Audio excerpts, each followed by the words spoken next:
There wasn't a dream in the beginning.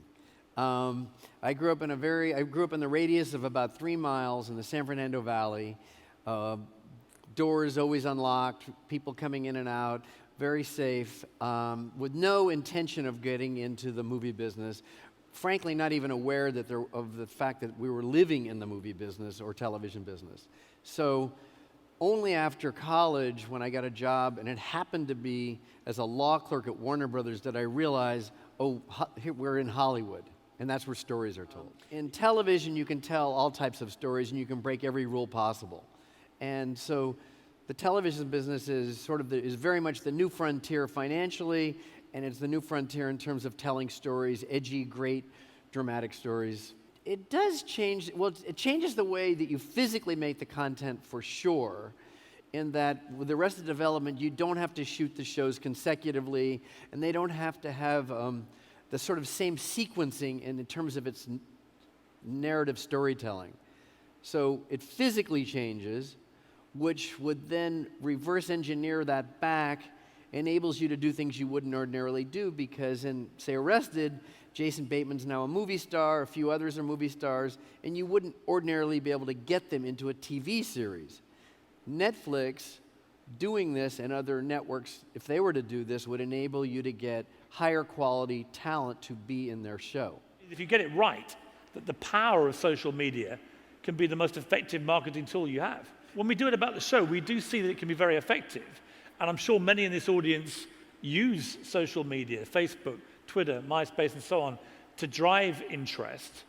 Do you think it's a thing that's going to get bigger in promoting movies and television? I think it's definitely going to get bigger. In fact, just recently, Kevin Hart was in my office, and he's so proud of his currency in that world, and he would attribute his success and these one-man shows to his social media followers.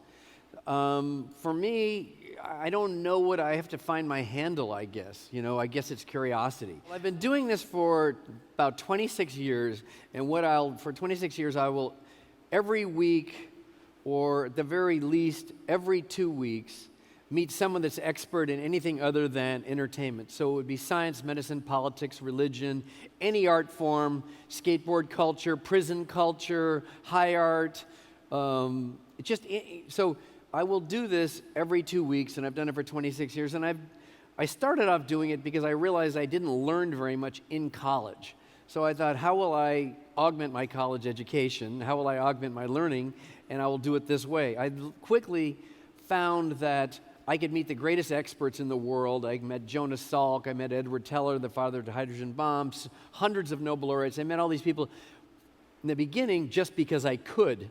And then what I found is that it so informed my sensibility, which in our sensibility is the filter in which we see the world, ingest experiences, and in my case, do movies and television. So it helps you curate what you're going to do. It helps you understand whether you're going to do what you're doing has relevance. Give me an example. The movie that actually got me into show business was Blazing Saddles and Young Frankenstein, because I was so blown away with something. In Blazing Saddles, he offended everybody in that movie. It was the beginning of what I thought was shock comedy, and it showed that if you do something artfully, you can get away with everything. And so that really blew my mind, and it got me into. It made me really start to write and care about movies. And my first 15 years was comedy, in fact. I thought, what's going to make me distinctive? And I couldn't find that thing other than just making good movies and television. I didn't think that was good enough.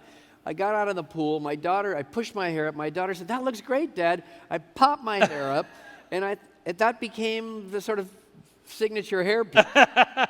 And I also found that this hairstyle, because it was so long ago, it was very polarizing. People either liked it right away, or they felt like I was saying F you to them. That it was like that. And so it caused people to either go with me or against me very quickly. But isn't that the secret of a successful personal brand, to have something that is just slightly divisive? Probably. I am writing a book right now on curiosity, the virtues of curiosity. why curiosity is good, and how to bring structure to curiosity. Because I think when you do it, and we were talking backstage, that's what makes you great, and that's why you love what you do. It brings you to sort of an elevated state. And that elevated state is a very creative, kind of euphoric place.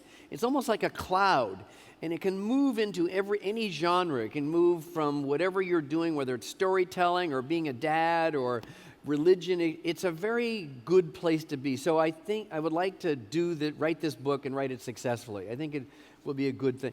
And I'd like to continue to make movies that have an effect on the culture.